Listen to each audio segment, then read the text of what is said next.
This week, Cash faces the music. Brax and Ricky are back in the bay. Justin's livelihood is in peril, and Sonny has a breakthrough. Hold me in your arms, don't let me go. I want to stay forever, closer each day, home and away. Here you go, as promised. Oh, thank you. I'm really sorry it took so long. There was that. It's the Coastal News. They won't stop calling me. Look, if you really don't want to do it, I think you should block them. No, it's just that, though. I'm not decided yet. Yeah, I get that. I just think while you've got the publicity, why not use it for good? I know. I just don't want to be the poster girl for some political campaigns. We are Si and Sophie. This is Coastal News, a home and away podcast, your weekly episode companion podcast for your favourite Aussie soap. I don't have anything for you this week. Oh. Sophie, it's been a long week, so it's just going to have to be a hello. Hooroo. I've got a question for you then. Oh, right, go on. Uru. I can't say that anymore. David, he's rumbled us. Yeah. What do you think of sourdough bread? Sourdough bread. It only works in a very few scenarios. It's a bit too hipster. Yes. Yeah. So it's like it's got my banana with it and a poached egg. Do you know what I mean? And then it's not really me. Yeah. No. Mm-hmm. No, I'm not a fan either. We were No. talking about it on the tweet along on Thursday night, and I just said, it's not worth it for me. I'm with Brax 100% because it's the kind of bread that you can break your teeth on, so it's not worth it eating it. It doesn't taste that nice. And then Mr. David tweeted that he'd prefer, cheap white bread with chemicals in, and I was like, same. I don't care about my bread being healthy. If I want bread, if I'm craving bread, I want Warburton's toasty loaf and nothing else. If I'm honest. Oh dear. Yeah, no, right. I've got Brax down as a tiger bread kind of guy. I think he would like tiger bread. Yeah. He would. Yeah. Yeah, but he does not like the old sourdough, does he? No, he doesn't. Tiger bread, solid outer crust. It is nice, but if you want a cheap sliced white bread, you know what I mean? This sort of, yeah. Or if I'm going fancy, Warburton. If not, do you know what? I'll have the own brand's cheap shit. I'm not toasty bothered. one though. It's always the toast, isn't it? It's just thick enough. It's just it's that toasted with some butter on. Oh my god, that's heaven. I agree. There you go. I'm getting hungry. There we go. There's your random segue to begin the pod with. I've been listening. Thank you. I've been listening to this Saturday morning and thinking, oh, let's pop some toast in. I know. I don't have any bread in the house either, so I don't have it very often because when I do get bread, I will eat the entire bag. I'm terrible, so I don't buy it very often. But when I do fancy bread, it's always the toasty loaf. Yeah. I quite like, they do Fruit Loaf with the raisins in, and I don't ever eat raisins on their own. I'd never go, oh, I'd love a raisin, never. But I quite like it in bread. Don't know why. I like toasted. Interesting. Or those toasted tea cakes, or a crumpet. Oh, I love a crumpet. I love a tea cake. Partial to a tea cake. Yeah, they're nice, aren't they? Don't have them in very often either. I always think they're a treat. You know what I mean? They're a treat, sort of Sunday. If you have a Sunday dinner, a big dinner, then I don't want a big meal, so I'll have a tea cake Toasty tea cake, or a crumpet or something for dinner. Very easy to burn though. They are, and also if your toast is not very wide, you can just grab them and just burn them on the edges, and it's not fun trying to pull it out. And I'm always getting told, turn it off at the wall when I'm jabbing it. Yeah, before you're sticking a knife in. Yeah, same. I'm like, I'll be fine. We've got a double trip thing. The Lecky will trip. I'll be fine. Oh, dear. Well, listeners, you haven't come to the Food Network. This is not the dish podcast. You're in the right place. How are you, Sophie? You okay? I'm okay, yeah. How are you doing? Not bad. I'm so glad we're here. I know. We've made it. Yes. I need this. I It's need weird, it. isn't it? It's been a Mm. short week because we've had a bank Mm. holiday here in the UK, but I also feel like I've done 5 days work. Like, I know. what happened? Yeah. Yeah. It's been 1 day less work, but I've probably done more, Yeah. actually. It's been a bit of a nuts week. So, yeah. It's mad.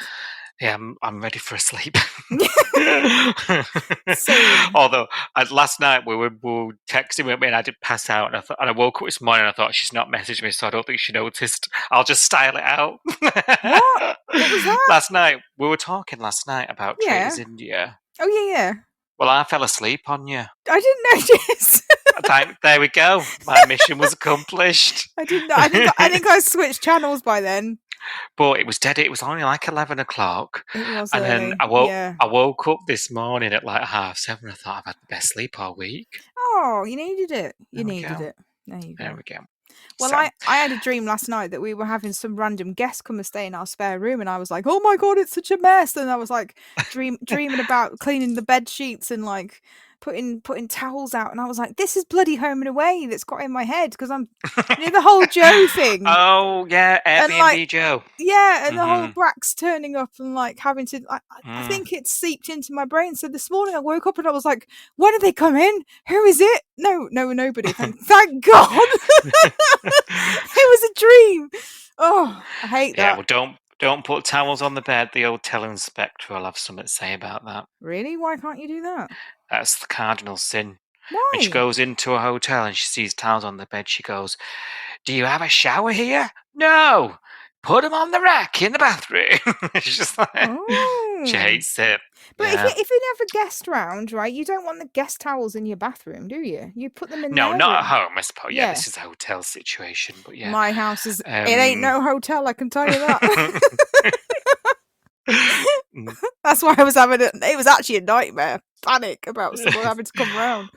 We have got early plans for a Home and Away hotel, don't we? We have. I've Yeah. got my sights set on Manly. Yeah. Yes. It sounds amazing, but Yeah. I don't think the bank will give us the money. If I win the Euro Millions tonight or the Lotto this weekend, you know, yeah. But Come on down. I doubt it. Come on down. Yeah. Yeah. Home and Away good? How was the Mm. week? Enjoyed the week again, mainly because of Brax and Cash. I'll be honest. Yes. There's been some good stuff. I've enjoyed some of the comedy with them. Some of the writing has been very funny this week. Let me tell you. Yes, we'll probably talk about that later in detail. But yeah, I've enjoyed it. How about you? Yeah, same. And it's flown. Yes. It's flown. Yeah. What we've got going on at the minute is right up my alley. So Yeah. and there's been lots of innuendo, which has also been quite shocking. Yes. But enjoyable because that's our thing.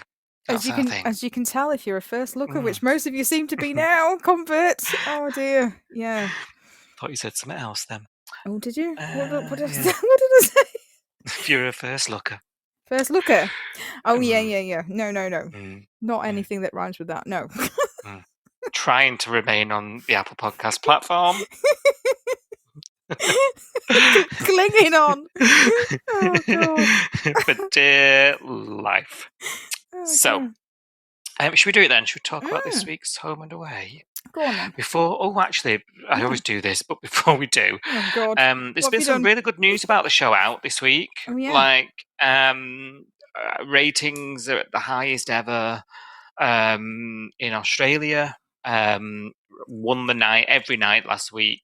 1.1 million. Leading the way for anything outside of the news. I just thought it was worth a mention. Just sort of, it's not the be all and end all, and we know the show is popular in Australia, and is a big ratings draw. It's the number one show on Seven's app. What's it called? 7 Plus. 7 Plus. Yeah. And we know last year when we had the extension here in the UK, Channel 5 also cited some mad numbers for it on the app here. On the 5 app over here, it's really, people have really warmed to watch it that way. So it's just nice to have that good news about a soap's performance, and the fact that, home and away just continues to thrive. I think it's just nice to hear. Yeah, So go on, article that's out on the internet. Go and have a read. but not Right, if you Nash. not if you want to see spoilers though, Oh, because that's right. didn't you warn me that there was something in it? I haven't read it because you warned me. That's right. Maybe don't read it. You're right. I forgot about that. Maybe don't Yeah. read it. Just the headline. Take our word for it. Just the headline. Just Google the headline. There we go. Listen, we're the Coastal News. We're all the news you need. The There you go. headlines is all you We'll need. let you know. That's what I do. I just on BBC News, I just skim the headlines and go, right, that's me. I'm up to date. Yep. Miserable. Yep. I don't read the details. Too depressing. Yeah. Rocket, reform, raw election, rocket. Yeah, and then you're like, that's enough. Something Enough news. about the Strait of Hormuz that nobody knew where the fuck it was until about a month ago. I still don't know. Yeah. Right, this week's home and away. Should we do it? Go on then. We're at YCPD at the beginning of the week, aren't we? And we're laying into Cash, or Sarge's, should I say, about him going on the run, of all things, to get Tane. And Cash says, look, come for me, stay away from my wife. Because you'll know while he was away, he arrested Eden, which again was like legally ambiguous, but we're going to look over it because we've got, like poetic license in some of this. But can you arrest her? They probably just questioned her under caution, we were saying, weren't we? And basically Sarge then says, right, he goes to try and speak to Tane, who, as you'll know, has been brought on down at the end of last week, and he no comments the whole thing, wants a lawyer, doesn't he? And the lawyer seems to take 3 working days to arrive. So he ends up sort of held up there, doesn't he, at YCPD, exactly as you said would happen in that cell, that infamous cell. And he says, who helped you, Sarge? Yes, he's quite stern. Who helped you? I know people here have, and I will find out and make sure that basically they come good. Now, this brings us back to how insane this has been because it's dragged half the bay down. We were questioning not a week or so ago, is the show finishing? Because we're wiping half the cast out here in this storyline. So did we believe Sarge in that moment, or did we think we're addressing it and then just so that we can say we know we know, but we've addressed it now and we're going to move on and pretend everyone's not implicated? I don't know. Did you believe his conviction? I believe it this week, but I believe also that he could. Basically, they could just pull the rug out from under us at any time, can't they? Because because there's so many holes in this storyline. I'm sorry. Yeah. I'm sorry to say it, but there are. I'm enjoying it, but there are holes in this storyline, and because there are, at any point in the future, we could double back on anything we've done, couldn't we? That's true. Yeah, So that is true. It sort of leaves things for the later on. You kind of have to take everything with a pinch of salt, not, pun intended and all that. But I don't know. What did you think? As you're not his biggest fan, so let's see. What do you make of it? What do you think of? Well, I think because of that, I'm a little jaded, right? So I'm like, it almost made me root for everyone to get off. You know what I mean? Because I was like, oh yeah, whatever. He's not good. I think he's. There's a lot of foreshadowing. I think you're right in terms of this sort of circling back later on, because there's been and I think some of it's been obvious, some of it's been subtle, but there's been a bit of this, like, how did, and I'm linking it to Lacey now, how did the DPP change their mind? How did that?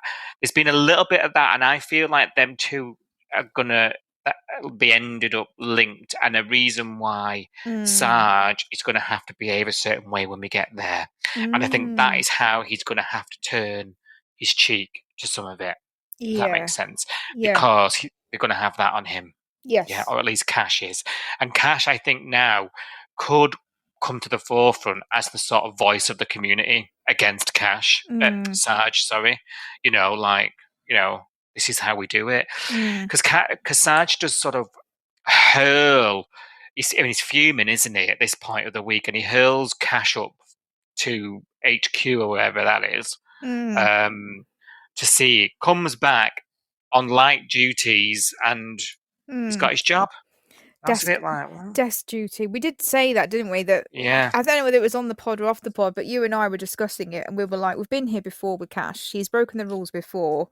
Yeah. You know, there's always been that threat of him losing his job, getting, you know, his badge taken off him and blah blah blah. But he's always seemed to get away with desk duty. Yeah.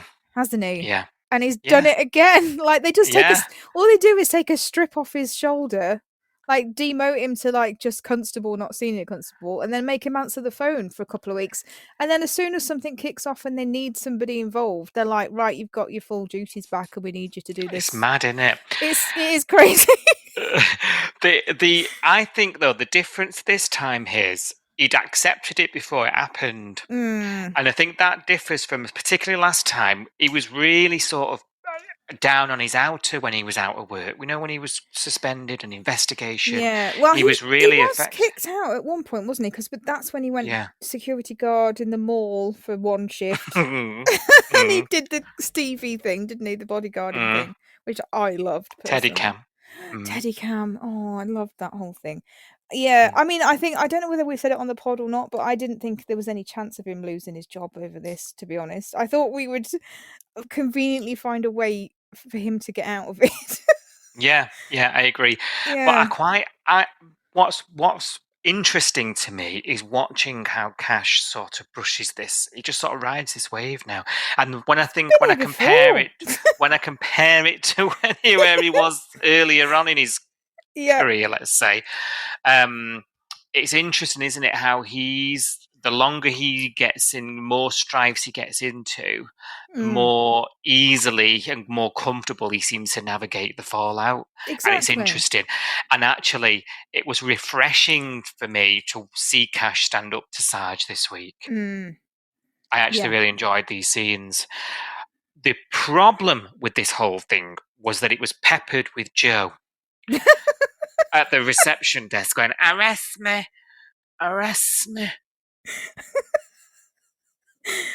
Thinking that she's doing some good.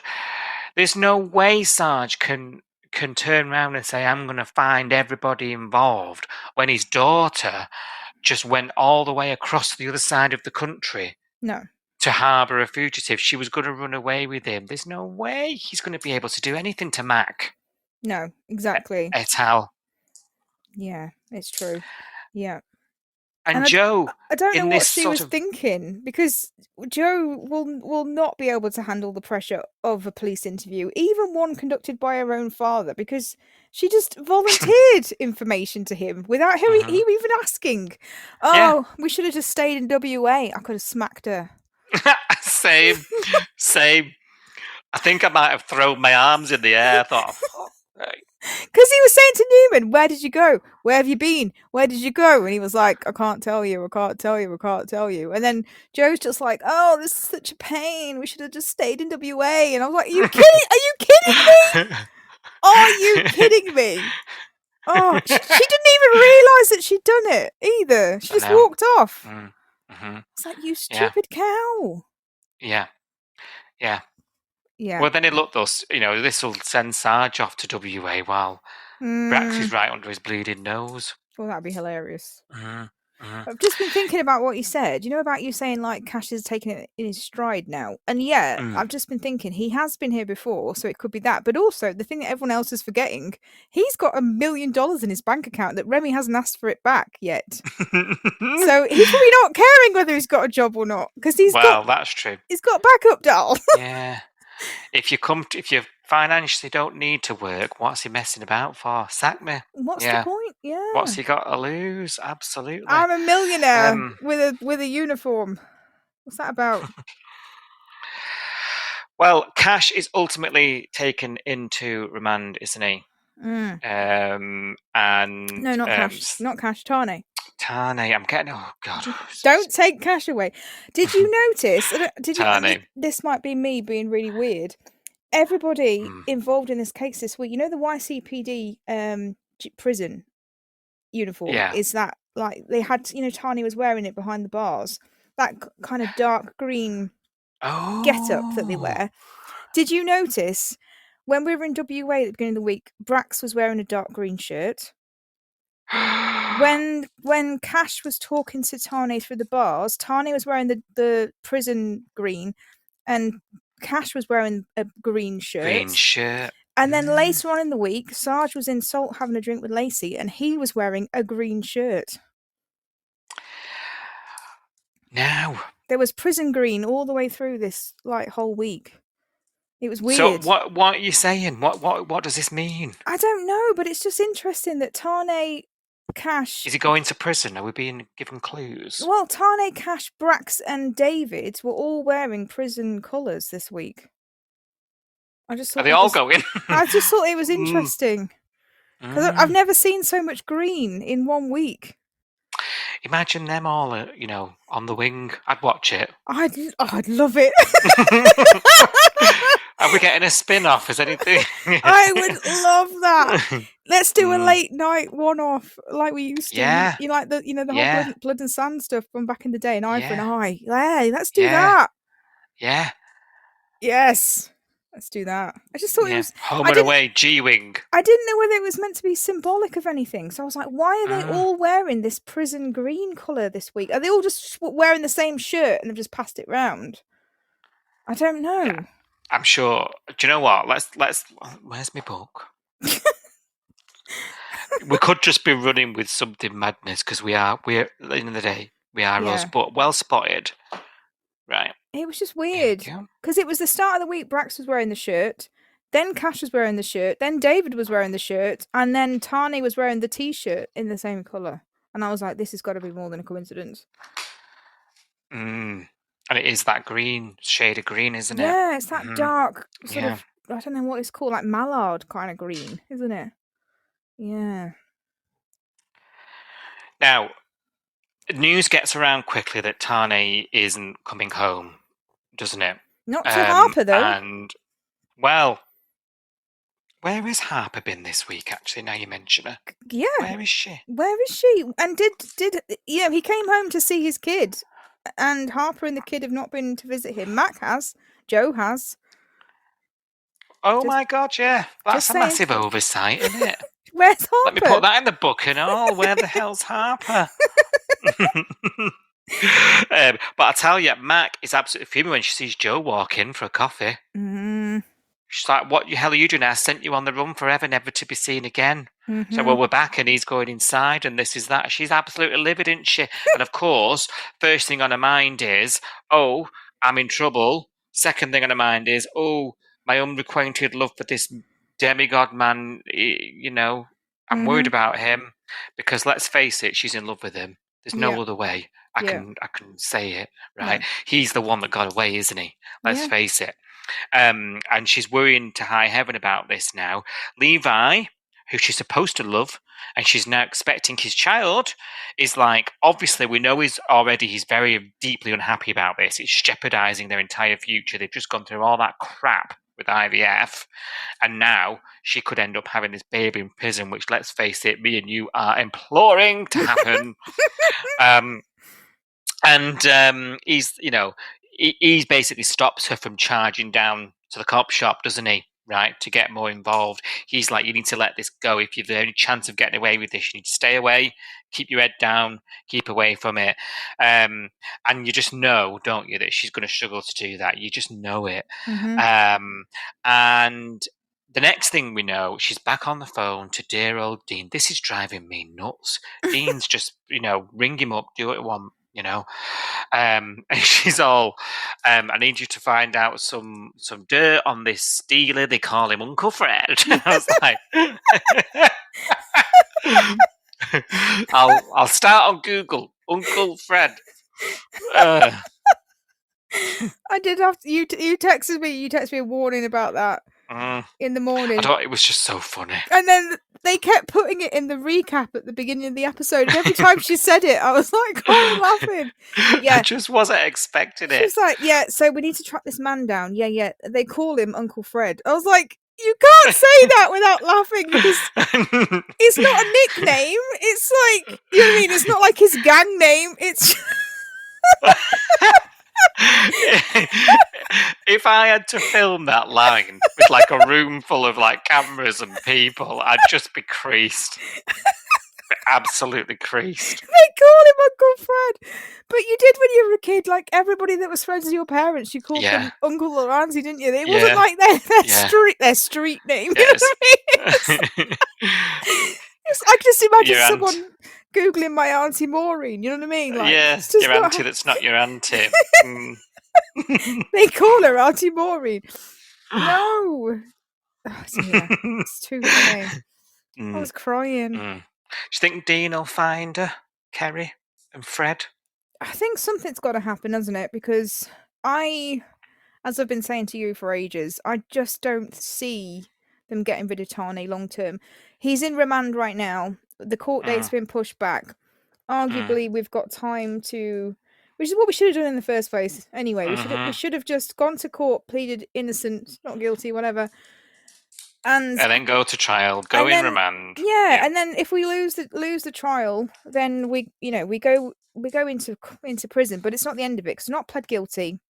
We've not admitted it. We've got time to lodge an appeal, to find the evidence, blah, blah, blah. That's what I would have done, but soap, going to make it more dramatic.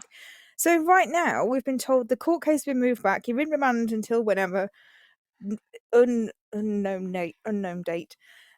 We've got time to look, which is what we should have been doing in the first place. So I don't know about you. I don't think Tane is going to be in prison for the drugs charge indefinitely because that's going to be years. You think it's just going to be the run-in, which will be like 6 months or whatever. Yeah, it's got to. Well, the suspended. So he's on suspended sentence for the baby kidnap, which was as long as you don't mess up again, love, you're not going to go into prison. You got away with this essentially. Oh, lo and behold, he has messed up again because now he's skipped bail. So suspended sentence is kicked in now, so he's gone to prison. He's also skipped bail, which is a criminal offence. So he's in prison already for 2 things. I don't then see him going to prison for the drug charge. I think they've got to find a way to get him off this because otherwise he's there for a long time. You know, like we could maybe miss him for 6 months if he goes off to do a film or something, off camera. Yeah, you're right. And if you just, I mean, it could even be, his time has started now. It could even be that by the time this is all ironed out, he's served enough. Yeah, they do that sometimes. They go like, you've been in remand for God knows how long and managed to keep your nose clean once you got to prison. So you've served your sentence essentially. Like, I don't know. I don't know how long he's supposed to get for just the suspended sentence being broken and just the bail. I don't know how long that equates to. We've not actually been told, have we? So, yeah, I don't know. It could be that though. It could be like you've served your time already and you're free to walk, or it could be you've got 6 months sentence. You've already done 3 months by the time it's got to trial, so you've got 3 months to go. So keep your nose clean. Yeah, I don't know. Then the actor has a couple of months off, and then because we know that Ethan does other stuff as well. He does films, doesn't he, outside of Home and Away? So he could be legitimately going off to do something else, like on a break, and then coming back to filming later on. But I don't know. I just don't see him getting the book thrown at him. We've got to have a resolution of this drug charge because I don't see him going to prison. Do you for that? No, same. Not for any length of time, anyway. No. Unless, like the good old days, we're filming him at the prison. Like you still film him. We're visiting him, or if it's all sort of woven in with the River Boys now, isn't it? Brax is around, so who does Brax know? Are they going to end up in the cell next to each other? Well, this is it, and Brax knows people inside, outside. USA. There is legs here that it could go to if that's how we go. Yes, you're right. We haven't really done that since the Braxton days, really. Colby, we did a bit of it, didn't we? Colby, when he went in. It was Colby, and then recently Dean. Tex was in prison for a bit, and we went to visit because I remember Tex in the green t-shirt. Yeah, that's right. Same. Yeah, I can see it vividly. Because do you remember something happened? Tex broke out of prison. Do you remember? Yeah, he did a prison break, right. and they Cash caught him I can't remember who else. That's was with right. Yeah, on that Yeah. weird biker. Yeah. Like biker farm. Yeah. Oh yeah, can't Yeah. forget. It did something weird to us, that whole era. Actually, we've done it quite a lot, so yeah, very much. I mean, we're probably going to be doing that then. Ignore everything I just said. I'm not mad. Like, if we have, because like I kind of want to see Tane in prison. I kind of think he deserves to be there, to be honest. Not for the drug thing, but everything else. It's like, it's nice to see something finally catch up with him. You know what I mean? And he's in prison, so I wouldn't hate a little prison stint every now and again. Going, Harper turning up with Archie saying, "Oh, I'm still trying to look for Uncle Fred, and no one's found him by Googling Uncle Fred." You know what I mean? I wouldn't hate that. It'd be quite funny. So. And you know what? They could make this really dramatic. We could see the trial. It could go on. And there are, like I say, there are legs it could take if that's the way they want to do it. Yeah. And that, let's face it, that's more interesting. Yes. Even though he's on screen. Yeah. But back over in WA at the start of the week, aren't we, as well? And Casey's getting told off again. As Brax is anxiously waiting for this phone call from Cash. You'll remember he asked Cash to, check on his charges, didn't he? Did Brax. And Brax has been... sorry, I'm getting everyone's names mixed up this week. I think you can tell I've had a long week. Cash back in the bay, unbeknownst to Brax. He's busy, isn't he? He's got a lot on his plate. He's getting absolutely, annihilated by Sarge at that moment. So Brax is getting a little impatient. He eventually does hear, doesn't he? Because Cash has to make this wee phone call to his old chums that got dispersed to Reefton Lakes when when Mangrove River was closed down. And basically all turns out that the case is still open. He's technically still wanted for absconding, isn't he? But nothing's really been ratified at the time, so it's all a bit of a grey area. Conveniently, now we want to get the character back. And yeah, basically, we're not really sure. Best thing that Brax thinks to do is to come back and speak to the police force that's got his case, where the jurisdiction is. He runs it by Ricky, who's like weighing it up. Like, we've got two options here. They both sound pretty bad. We go back and it could all blow up. You could be gone and that's it. We're done. Or we stay here and never know. Do you think they made the right choice? I think they probably have made the right choice. I just don't think the timing of it has been thought out very well.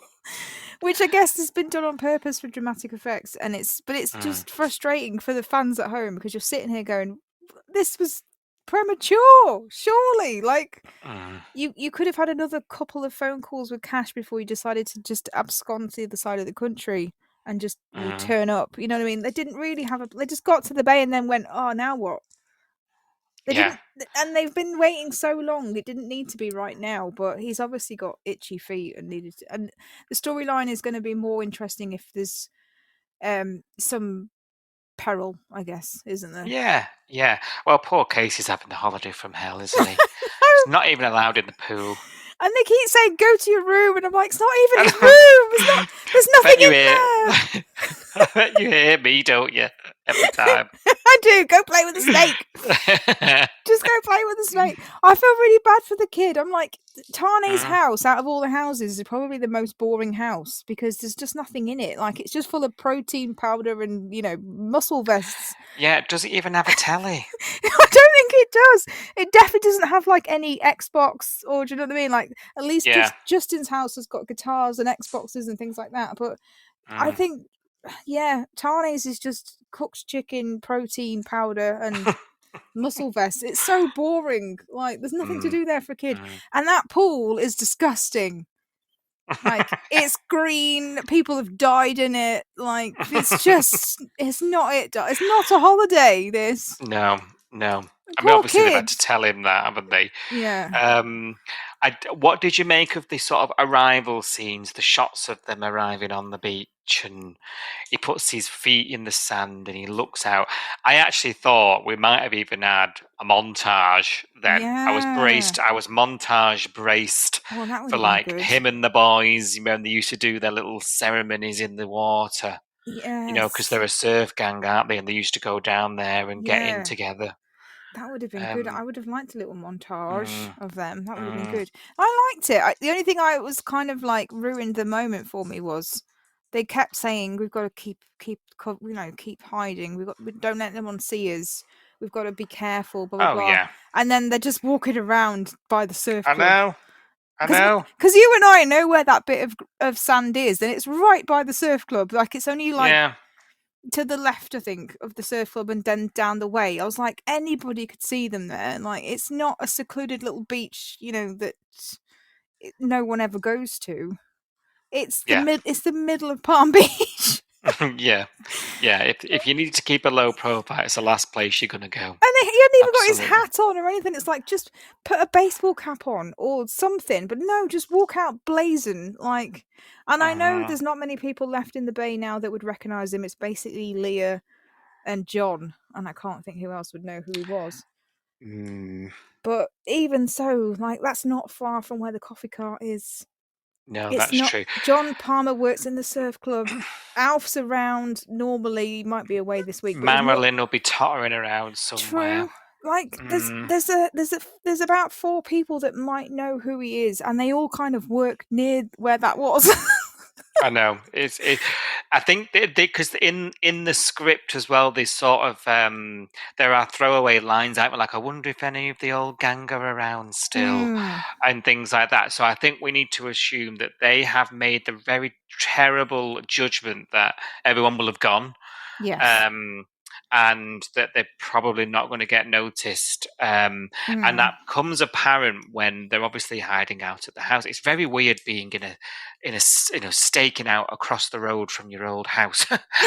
And John gets involved, and he's like, "Who's this coming in and out? Getting in the car and all that stuff, isn't he?" And at first, you're like, did he recognise them? And it doesn't. I don't think he did he? But he didn't see them, did he? But no, he Ricky does say like, yeah, but Ricky does say, doesn't she?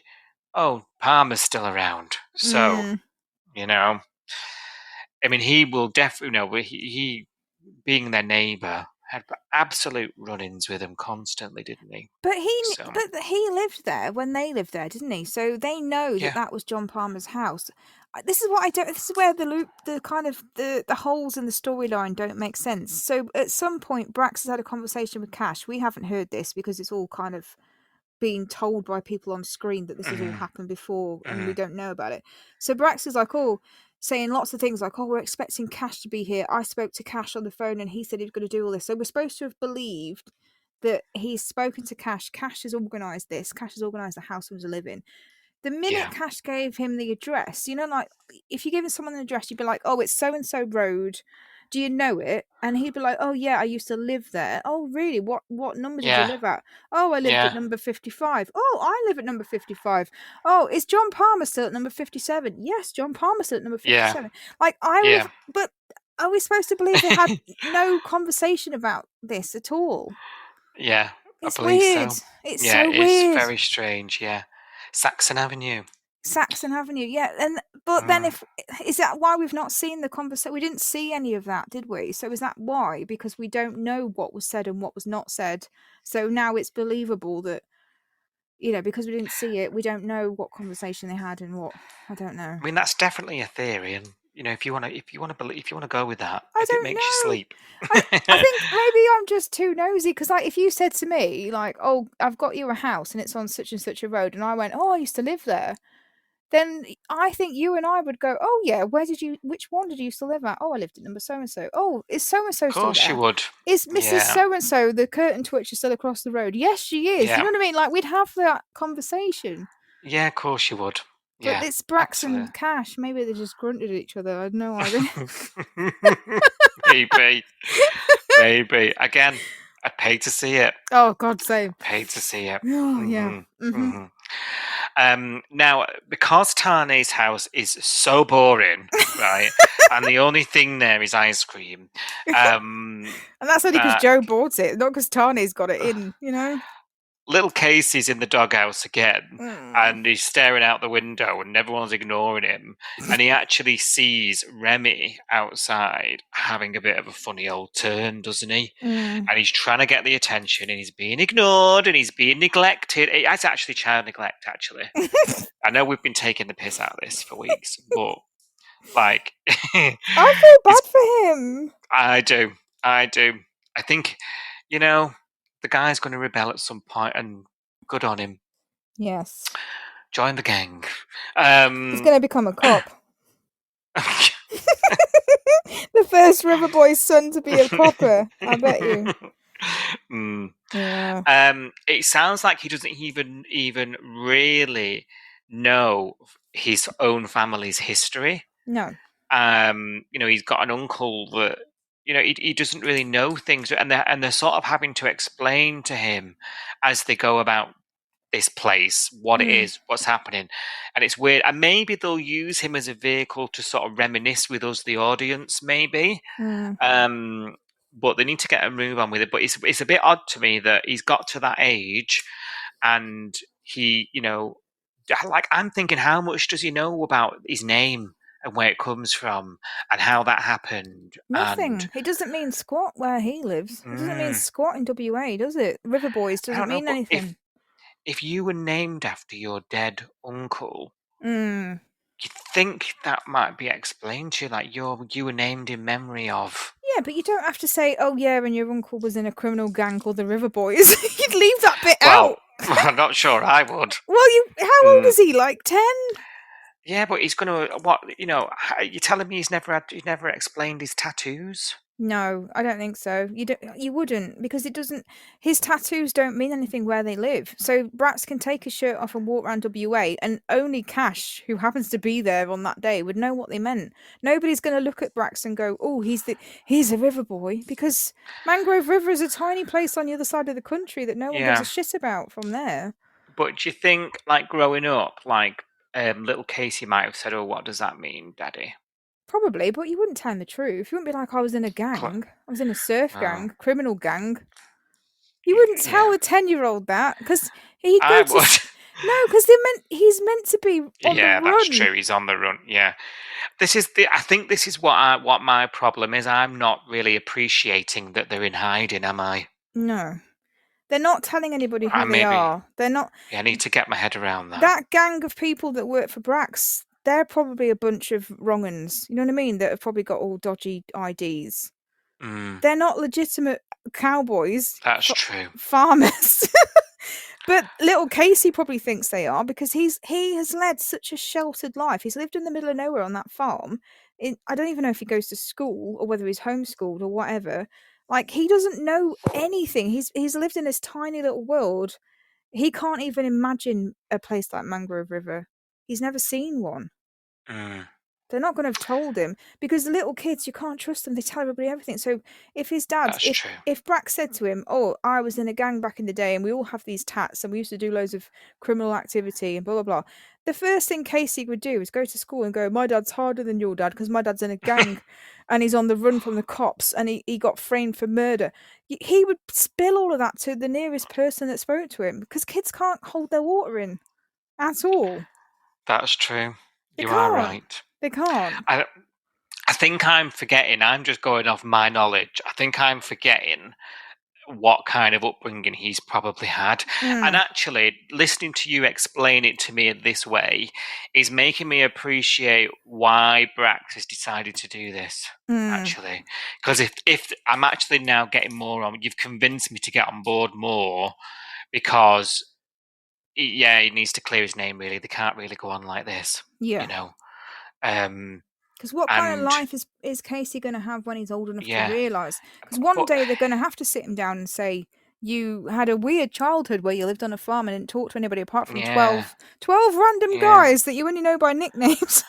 But he's got like uncles and aunties and cousins, and he's got all this Yeah. like stuff that enriches your life. Do you know what I mean? Yeah. So, But he doesn't know any better right now. He won't realise this until he's managed to find his way in the world and speaks to Yeah. someone that's actually had a normal childhood. Yeah, you're Yeah. right. Yeah, definitely. Well, he sees Remy having this funny turn. He's in trouble. No one's listening to him, so he runs out of the house to try and help him. I mean, he's just reacting, isn't he? He's just got, someone's hurt. I need to go and help them. And he ends up out on the cul-de-sac, doesn't he? And of course, at the same time, John comes out, must have seen the same from his house. And he's very thankful. He lifts him up and all the rest of it. And John says, "What's your name?" And he just sort of freezes because he realizes he's now out in the public and he's been told off enough about going out and making it. So he just legs it without saying anything. Which raises suspicion in John, as First Look said last week, that got us tittering away. So, He's gross suspicious. Yes, John. Oh, that was it. He was grown. Gross suspicious. Yes. So John's grown, and he's like, right, who's over there in the house, isn't he? And he's trying to get to the bottom of this. This becomes John's obsession. He needs to know. I mean, he is neighborhood watch. Do you know what I mean? So he wants to. Who's in Tane's house, basically? And he goes to knock on. They don't answer. He sees the flip flops. He's seen the car. He knows there's someone there. He didn't come down in my last shower, doll. Yeah. He actually, when Cash finds himself back in town, he actually confronts Cash about it. He confronts Eden about it. All who know who's there. Yeah. And are covering up. Now, it's quite funny because Eden and Cash, I don't think, Eden especially wouldn't know, but Cash isn't appreciating the history. Just what you've explained, they've not joined the dots, have they, about the street, the location, small town. John's lived there forever. I don't know why no one's joining the dots, but they haven't. So Cash has this cock and bull story about real estate agents. Right. John's not buying a word of it, is he? So John has gone on proper, like, I'm going to uncover this mode, hasn't he? Yeah. It'll be interesting, that moment when he sees who it is. I'm dying for this moment. I really thought it was going to happen on Friday because he was looking through the blinds at one point and I was like, I would just die if Cash opened the front door and went, "What do you want, Palmer?" Yeah. Oh, God. And you're right. Like, they've sat around in this house for days when they could have been getting sorted. I mean, Brax has been hilarious. I forget how sarcastic he is. Like when he finds out that Joe's daughter of a cop, and he's like, "Oh, yeah, sweet. I'm not going to say anything, though. Yeah, sweet. Yeah, good. Yeah, sweet." I'm like, I forgot about this side to him. This is what I like, because this is my favourite kind of humour, is like the sarcasm thing, and Cash does this really well when he gets the lines as well, and it just floors me. I find it hilarious. And to a point, Sarge does as well, but I don't think a lot of people. I don't think I'm getting it. No, Sarge is very sarcastic, and I love it. It's my favourite type of humour. That kind of dry. I don't know. Just gets me. It just makes me like, because I can't do that kind of humor because I just laugh before I've even said the joke. You know what I mean? I can't do dry. Like what's his name? What's his name? The really funny guy that does, the program where you can't. They're all comedians and they can't laugh. Last one laughing. Yes, and what's the guy that always does really well on that? Called Bob Mortimer. Bob Mortimer. Yeah. Like, his sense of humour is hilarious to me because I can't do that. Like, I can't tell a joke with a straight face. And people that can, they absolutely kill me. I don't know why, but yeah. That kind of dry, sarcastic. This isn't agree funny. To disagree about Sarge. Honestly, it's hilarious. You'll get there one day. I know you will. I don't think I will. You will. I can't see it. In about a year, you're going to be like, yeah, you were right. He's hilarious. Put a pin in this conversation.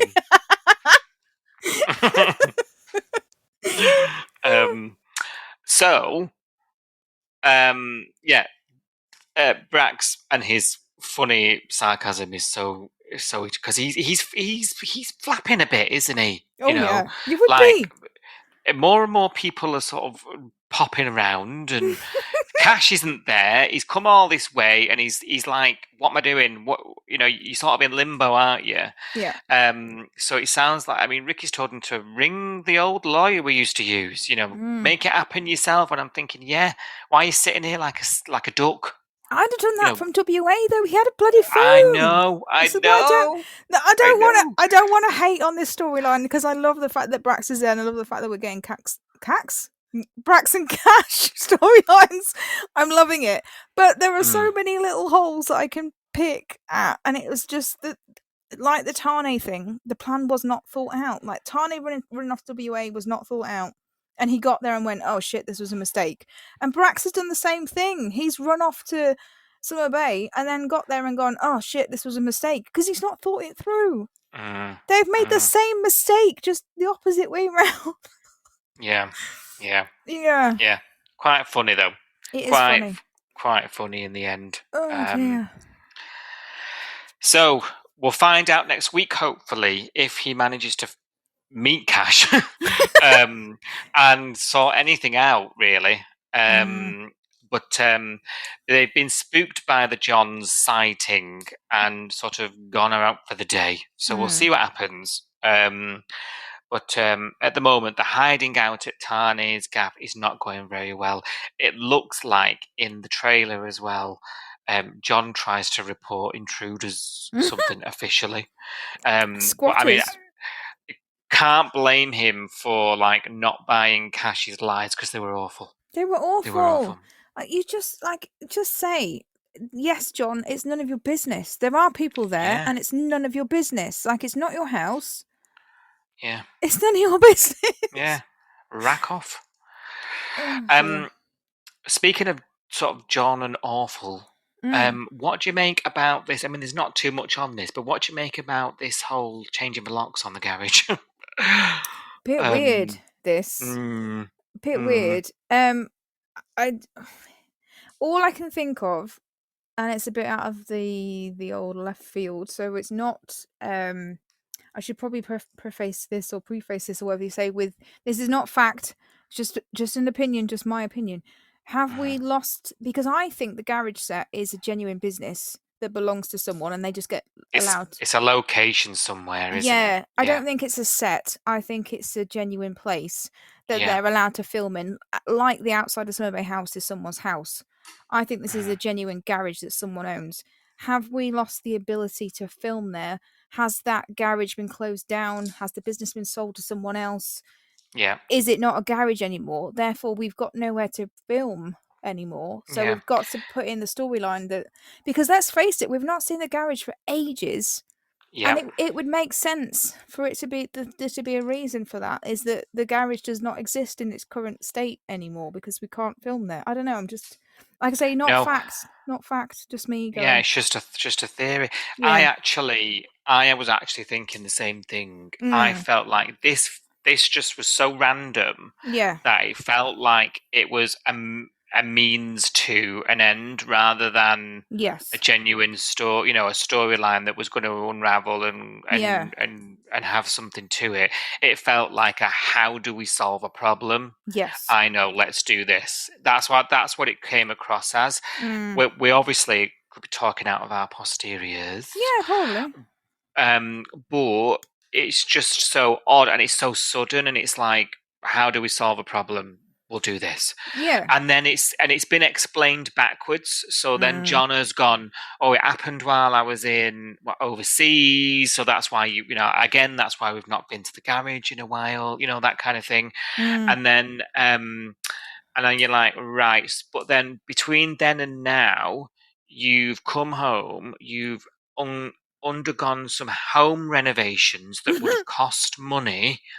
And at no point have you sort of opened up to Justin, one of your long-running friends, about inspections on the building or anything.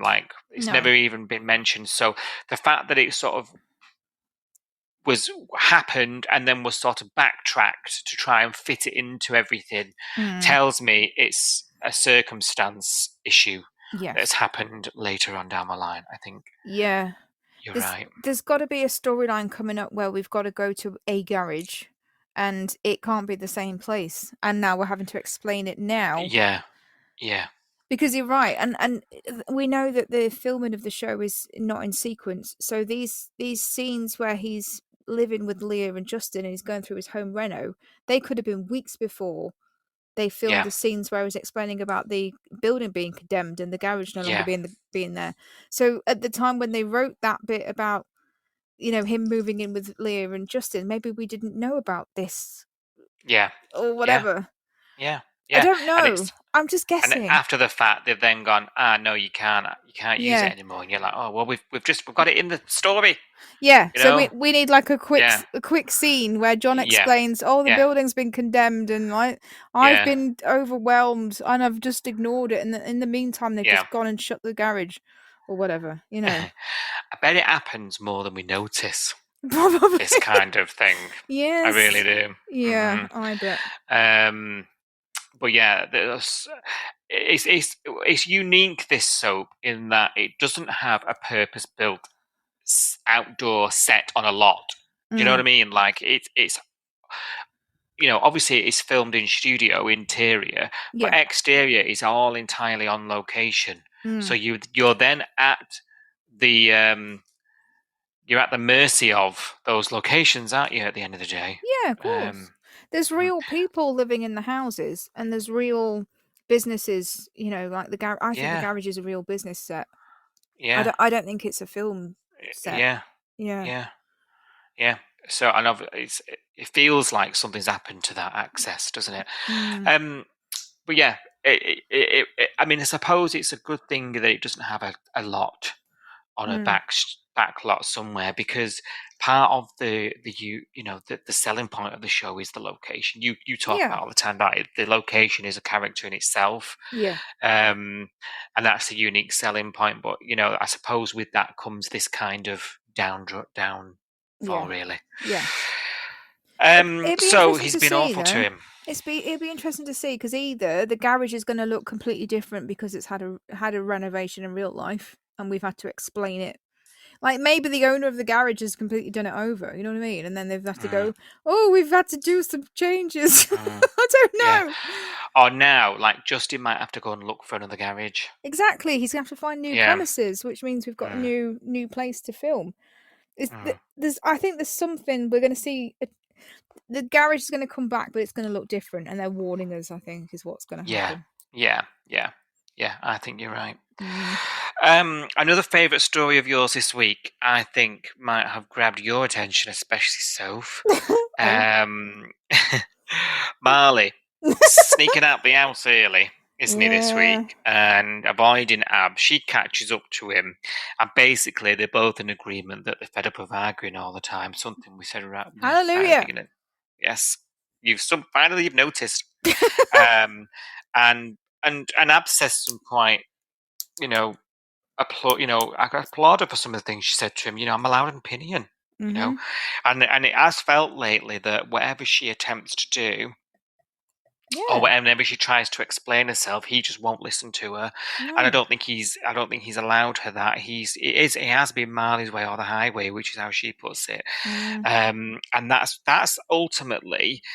And I hope at some point he does accept his responsibility in that, because, you know, just saying we're done, we're arguing all the time, isn't understanding the other person, is it really? No. And when you're in a partnership like that, there is an element of you needing to see another person's point of view, and it is easier sometimes and harder others, you know, because you do have your own feelings about things. But that's the joy of a relationship. It's being able to understand somebody else's feelings about it and reaction. And these two just don't seem capable of doing it. No. And eventually, when they do sit down about it, they have this chat, don't they? And they're over. They've grown up. They're different people. It's not working. They're both miserable. They've split up.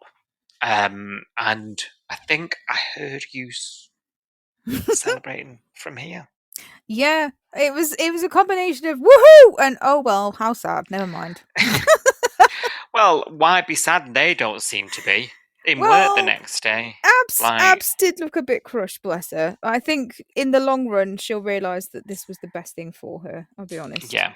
Because Yeah. like you said, like they did have that conversation. She was like, I'm allowed to have an opinion. And I think she didn't go far enough as to say, and it's allowed for my opinion to be different from yours. Like I don't have to agree on everything with you. And he just seems to, and this seems to be a pattern with Marley. Like it was the same with Rose. If they disagreed, he would just go in a mood until the other person, he was never going to back down from his opinion. So it was just like either the other person backs down and agrees with him, or they break up. And that's just not how you do stuff. Like as an adult, it's just not how you do conflict resolution. No. Well, this is how you end up alone. Well, This is how yeah. you end up with relationships that fail all the time, and it's not having that ability to be introspective and be like, what do I need to change? Yes. You know. Yeah. And I'll hold my hands up with Marley. He needs to do a bit of that. He does. You know, I think he needs to be alone for a bit. He needs to understand who he is, what he really wants. Not just keep jumping into a relationship with people that are not compatible for him. He needs to just, because he ends up being like, he's done it twice now. He's in a relationship with someone who he ends up hating, and then he does this thing in both relationships that he's had so far that we've seen, where he hates them so much he kind of treats them like absolute crap until they get to breaking point, and then he says he's at breaking point, and then he ends the relationship. Because he's so horrible to them. He's almost wants them to do it for them, and then he ends up having to do it himself. Yeah. It drives me up the wall. It's like, you need to just go away and work on yourself, love. Yeah, he does. Frankly. He does. And actually, what he could do with is like, even if he just played the field a bit, and he had a bit of taste of his own medicine. I think he needs to learn sort of the hard way a little bit when it comes to women. Yes. However, what I think is going to happen is that. Sorry, you don't want to. Don't even want me to say it, do you? Well, I do think the reason why he's so mad at Abby is because she's not lazy. Yeah, and I also think that is the reason why Abby and Lacey are suddenly besties. Yeah, exactly. With all these scenes, girl power, hugging. I'll help you with the coastal news. We'll conquer the world together. And I think it's going to be, sleeping with her ex. I just don't think Lacey would go there, but I could be wrong. The thing is with Marley is that this is horrible, but Lacey is vulnerable right now. And he's kind of the guy that goes, oh, she's vulnerable, I can sweep in there and take advantage of that. I don't think suppose if you compare it to Abs, then I feel like I don't want to be horrible, but I think he's that guy that just goes like, he feels like on some level he's the white knight going in and rescuing. A fixer. But it's not. If you turn it on its head, it's a bit like her shields are down. She's vulnerable. She's going to allow you to come in. And if she wasn't, she wouldn't have a bar of you. Because I don't think Lacey and Marley are compatible, and I don't think Lacey would go for Marley. But I think because Lacey's been through so much trauma recently, and he's been a friend as far as she's concerned, he could probably get his end away with her because. Ugh, I don't know. It just feels wrong. It just feels wrong. It does. It's got this tinge to it, hasn't it? Yeah. But I am worried that's where we're going. And I know I'm going to hate the whole thing. I know. I'm warning you, sorry. I'm going to hate it too because I don't want this for Lacey. I think Lacey, she, bless her, she just needs a really good friend right now. She's been through so much over the last 12 months. She needs a stable environment where her dad and her sister are not crap, and somebody, because that's the other thing is that unfortunately, for whatever reason, her dad and her sister are really not very good to her. They're not very supportive. They're supportive on the surface, but when it actually matters, the both of them abandon her consistently. And I think because of that, potentially she's got those family issues as well, and she is a lone wolf and all that sort of stuff. It's another reason for someone like Marley to come in and take advantage of her while, and then she could be like, oh, this guy's different, this guy will look after me, this guy understands me. And it's not that, it's just I don't know, I just feel a bit weird about the whole thing. Yeah, it's icky. It's It is icky. And yeah, hopefully we're way off the mark. I feel like we're on the money though. So I do. It's the soap I do. storyline, isn't it? This is I the know. classic. I know. Mm-hmm. Dump Love one triangle. for the other. And I honestly don't. And I'm looking at Marley and Abs, and I'm like, I don't see why he's so mad at her. Yes, she made some like poor decisions in terms of contacting the Coastal News, and yes, people told her not to, and blah blah blah. She went steaming ahead, and Marley told her it was a bad idea, and she went and did it anyway. I get it, but it's not really something that you fall out of love with someone over. No. And I don't think it is about that. I think the only reason he's mad at Abs really is that he just feels guilty that he's got all these feelings for Lacey and he doesn't want to admit it. Yeah, I think you're right. I think you're absolutely right. And he isn't a woman. I think he's also a big part of it. Yeah. And he doesn't really understand what it's like to be in this world as a woman. And I think he doesn't have that understanding on that level. He doesn't, but he does. The thing that just disappoints me is that we know his background. We know that he has got a background of being discriminated against, particularly by cops and that kind of thing. He does understand people assuming things about him when they're not true. Yeah. So he should have some empathy on that level, but he doesn't seem to have it. It is disappointing. Yeah.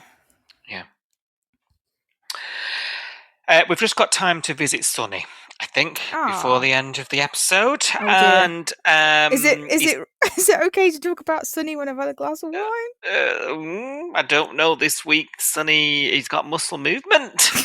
Dr. Swan's detected it. And we didn't see that test, doll. No, and we all wanted to. Let me tell you. Tickets are on sale for his Irish tour, by the way. Oh yes. Where are we going? Well, it's like the 1st of August or something. Anyway. Oh, okay. Yeah. We're not going. Busy old time. Yeah. Apparently it's coming to London now. I'll have to keep your eyes peeled. Now, Dana attempts a bit of her own tests on this muscle movement, doesn't she? A bit of closeness during their exercises, and she does a little slip of the hand. And I'll try and get through this as clean as possible.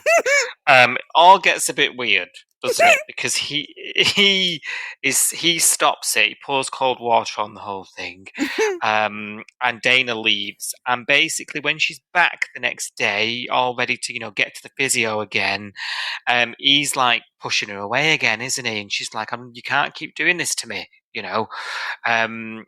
if you're not ready for that kind of thing, that's fine." But and he tries to explain it as like, am I enough for you? Like, can I give you what you need? And I felt like she could have been a little bit better at reassuring him at that point that shouldn't really be on their mind. However, they both seem to not be able to keep their hands off each other and want to rip each other's clothes off the entire week, don't they? And it is absolutely littered with innuendo. The things they're saying to each other. I was like, who's written this? It's filth. It was the Remy and Sonny chat that was filthy for me, but there we go. Yeah, did he say you've been giving yourself head? It was something like, have you given yourself a head or something? And I was like, pardon me? Excuse me? And we're blaming it on the aphasia. And then there was like a pause where they both looked at each other and went, sorry. Like, no, that's not what I meant. But we know what know what they were thinking in that moment. Yeah. Like he was apologizing because it was inappropriate. Yeah, and it's like a game of chicken with the writers, isn't it? Like, oh, can we get away with this? How much can we get away with? Because Remy's got this sort of thing where he muddles his words right now Yeah. and make it sound like something else. It was funny. It And was really funny. To pardon the pun, keep it coming. Because I liked it. Well, Sonny doesn't seem to think he's able to, Dal. Okay. I'm having some problems with the storyline, and maybe it's because I don't have the anatomy. And I don't know. Right. I surveyed Oh, don't ask me. my household. Right. Our survey says. Our survey was interesting. So I obviously do not own a male genital. A peen. Yeah. What can we say on the podcast that's not rude? I don't know. I don't have any male anatomy on my body. But if I'm correct in thinking, like, I know a few guys. I've met a few in my time, and they all seem to be quite obsessed with the extra appendage that they have. So I decided to survey my household because it's full of people that aren't women. And I said, after you've been told you're paralyzed, apart from your legs, what's the second body part that you're worried about not working again? And 100% of my household said the peen. And it was the first thing that they would keep an eye on, especially in the morning.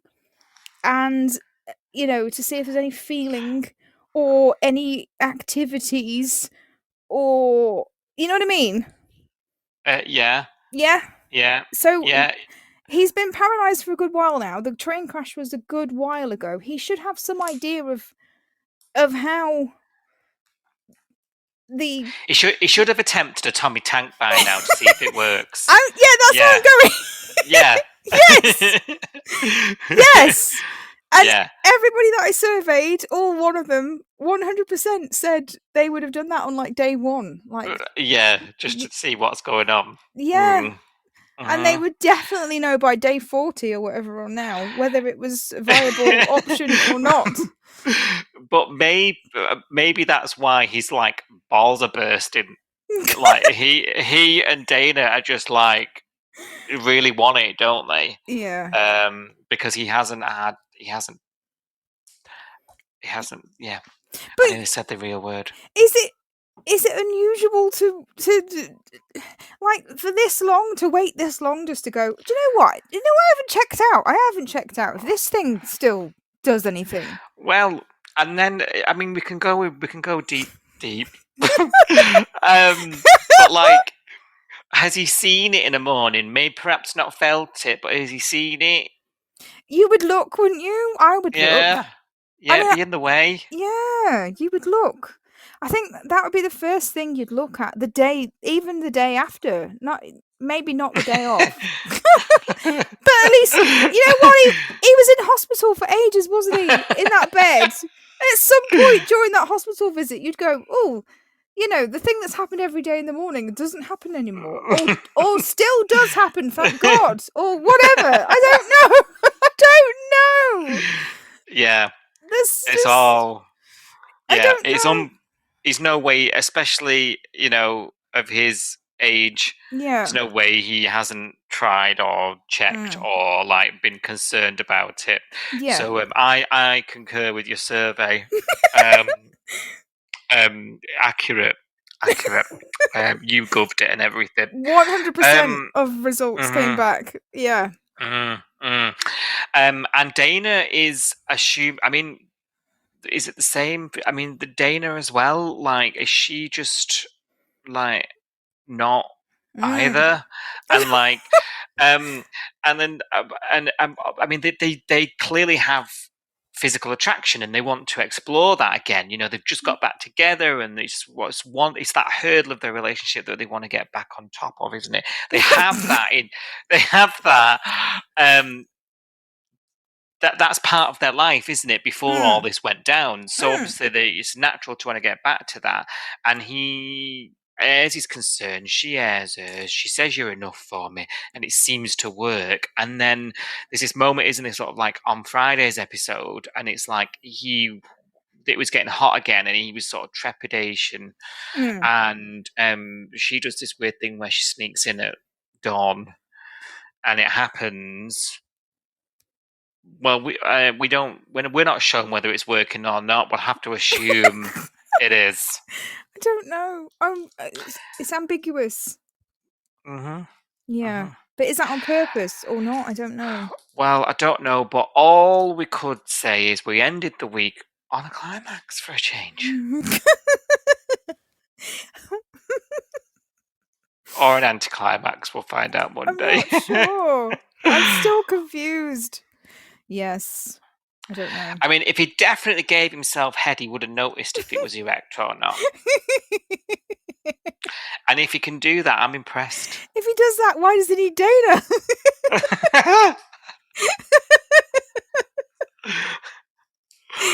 I'm sorry. Oh, I don't know, you God. definitely need a wheelchair, blimey. Oh, dear. I did warn you that I may not get through this without being rude.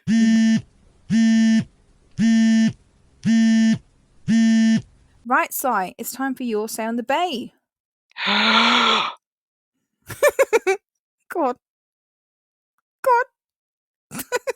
My say on the bay.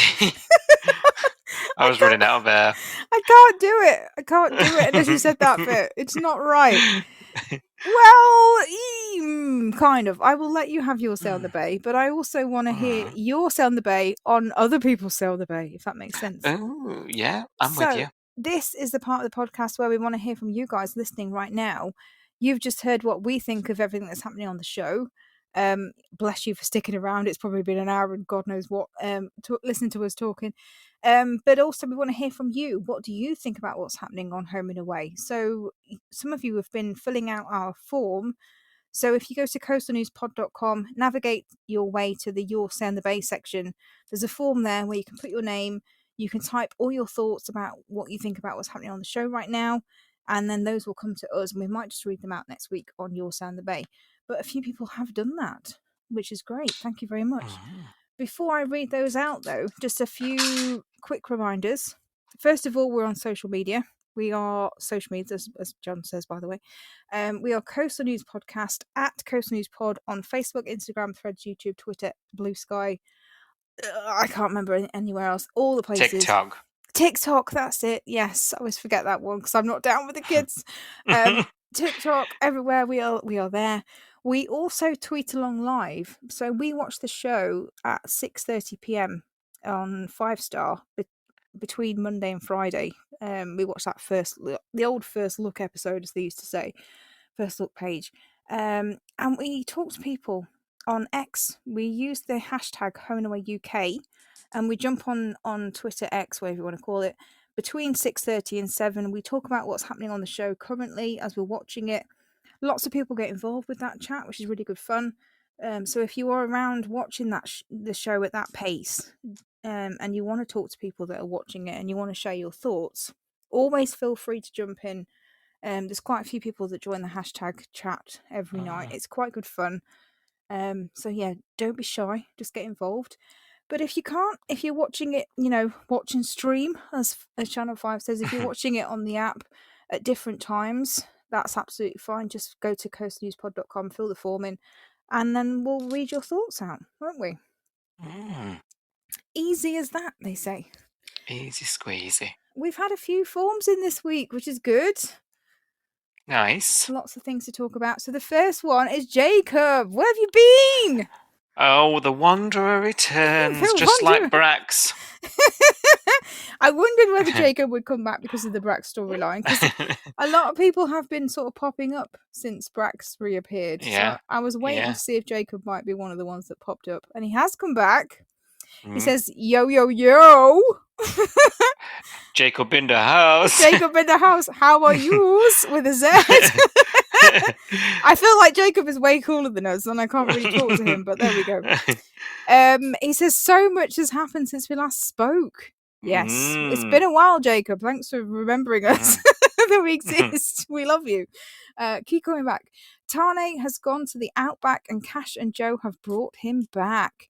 Brax and Tane have followed with their little legend in tow, and Remy has had a life-saving brain operation.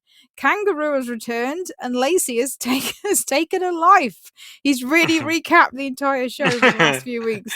In a nutshell. It's a lot Yeah. happening. It's a lot happening.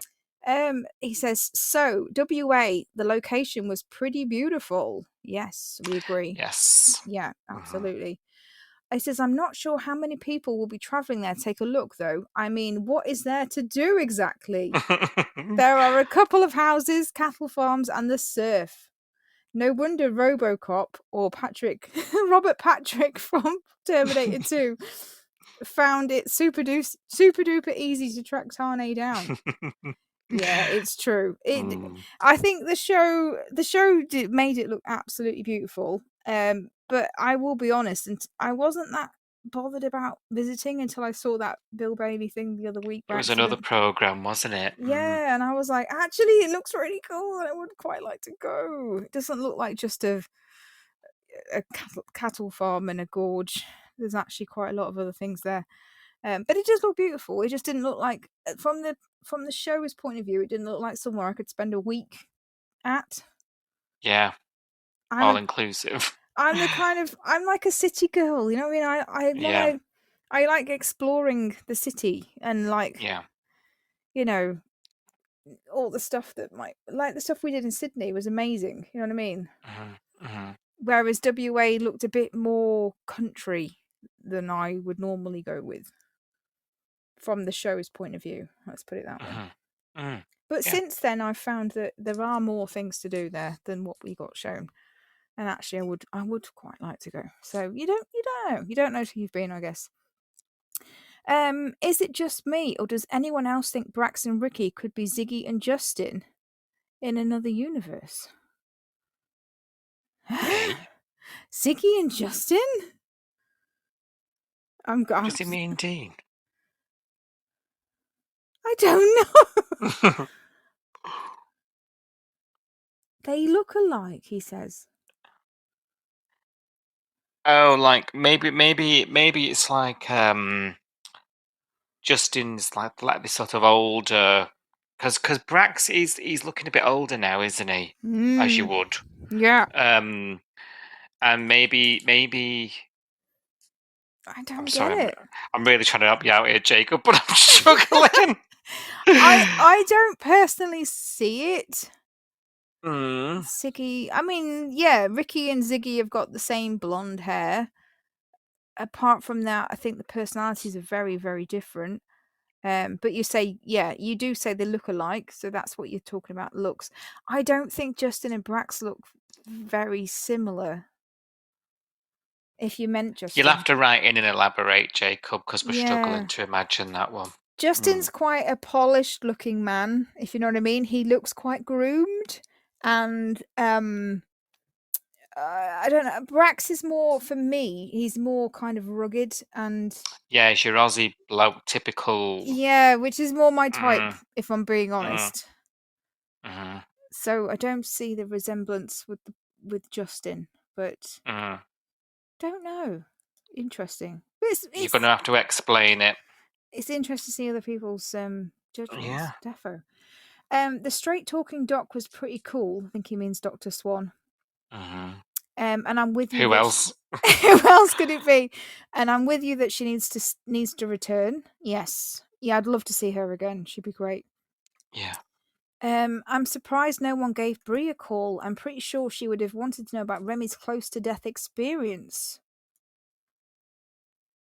Yeah, it's a weird one, isn't it? Do you call the ex of... I mean, he was trying to keep it on the DL, wasn't he? And he wasn't even telling people that he knew in the Bay currently about his situation. So do you tell the ex-girlfriend? I don't know. I don't think you would, really. I mean, the parents don't even know, do they? Exactly. He's keeping it on the way DL. Would she have rushed back as well? I don't know. Yeah. Where did she go again? Belgium? She went to Belgium for the training, and then she was meant to be Doctors Without Borders. She could be anywhere in the world, couldn't she, basically? Yeah. It was a 2-week training course, wasn't it? And then... Oh, she'll be in the war zone. She'll be in the Middle East now. She'll be off grid. Yeah, she'll be in, like... Where is America targeting right now? Wherever that is. Yeah. Iran. Yeah. All of those places. Yeah. Israel, Iran, and all that stuff. Yeah. Yeah, I don't know. It's a bit weird, isn't it? Because like they're not together, and he hasn't told some of the people that he probably should have told. So Yeah, you're right. It's interesting that Jacob's brought Brie up because I'll be honest with you, I forgot all about her. I've only thought of her simply because she performed an impromptu brain surgery on poor Tim. Oh yeah. Comparing brain surgeries. So she has some experience of drilling into people's brains. Yeah. Well, Dr. Swan's methods of medicine is interesting because she like performed the surgery on the top of his head, Mm. and his bandage is like above his left ear. I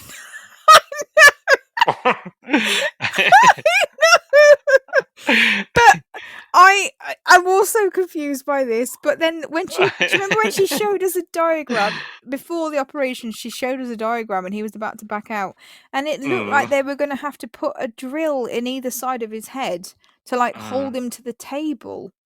Oh my god! Like to pin him to the table, and then she was going to operate on the back as well. So I don't know whether he's supposed to have like multiple entry wounds. I don't want to think about it. It makes me feel a bit gaggy. I've gone. Yeah. But yeah, you're right. She was at the back of his head, but the wound is on the side.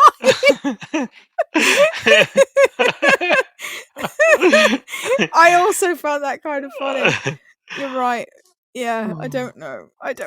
Maybe the wound scenes were written after the other or before the other one. I don't know. But if Brie was summoned, I bet she'd have done the right way. I don't know. It's very funny. Yes. Yeah, not sure about Brie. He says JP playing detective is very funny. Imagine if he joined YCPD, that would be hilarious. Oh wow. Yeah. I can't even. I can't think he'd find himself suspended quicker than Gash. I think him and Sarge, yeah. Oh god. I would pay to see it, I'll be honest. It would crack me up, but I don't know. I can't see that working long term. No. Yes. He says, I'm unsure how long I have until you start recording the pod, so I feel I should have sent to you by now. Have a Bonza weekend, both of you. Well, you just about made it, Jacob, don't worry. You made it. Yes, you made it. Yes. Nice to hear from you. Good Thanks to hear for getting from you, in and touch. have a Bonza weekend yourself. Defo, enjoy. And next up we've got Sam, regular contributor Sam. Thank you very much for getting in touch with us again. Sam says, I think Adam Rowlands is playing this forgetting words thing really, really well. As someone who does Amdram, learning lines is hard enough without having to pretend you can't remember them. Yeah, that's true. Yeah, you're having to... Oh, he did this a couple of times this week, didn't he? It's getting better though, isn't it? I'm seeing some improvement. Like his conversation with Levi on whatever day it was, he didn't forget any words at all. He managed the whole scene without doing the whole forgetful thing. But he was saving it all up for Sonny giving head to himself. True. He's got a selective aphasia. It's only with newly diagnosed. Eden and Sonny, I think. With Levi, it's been absolutely fine. But yeah, because he didn't want Levi to drill into his head again. God no, that's the last thing he needs right now. Yeah, you're right. I think he's doing really well. I think he's. Yeah, it's a difficult storyline to portray, especially the operation. That must have been really difficult to like. Because nobody's got experience. Well, a very rare percentage of people got experience of that operation. I doubt many of those people are actors. So yeah, I don't know what that was a real life scenario, but I think he did really well. I think he's done a really good job on the storyline. To be honest, I think as Sam says as well, he's doing well at the sort of breaking up his speech. And like in not like a really cringe shit way. No. Like, we're not all watching it thinking, "Oh God." No. Do you know what I mean? Like, No. he is doing it Yeah. pretty. I'm not laughing at these scenes at all. I'm not going, "Oh God, that was awful." I'm going, "Oh, poor Remy." You know, like I hope this gets better because you can really see that, like the exasperation on his forehead is just like, "Oh, why don't I remember the word? Why don't I remember the word for bloody chips?" Or the side of his head. You know. Stop it!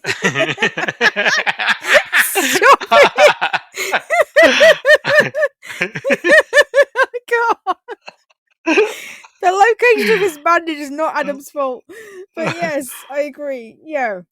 Yeah, I think he's doing a good job. Like, I'm not cringing my way through this. I'm honestly feeling bad for Remy, which is the whole point, isn't it? We're meant to feel sympathy. I for think him. it works, and I think he's doing a fab job. I think He is. We do have a little bit of a tongue-in-cheek comment from Sam next, so brace yourself.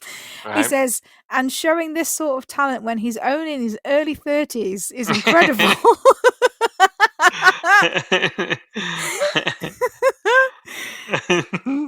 $29, $29 forever, Remy.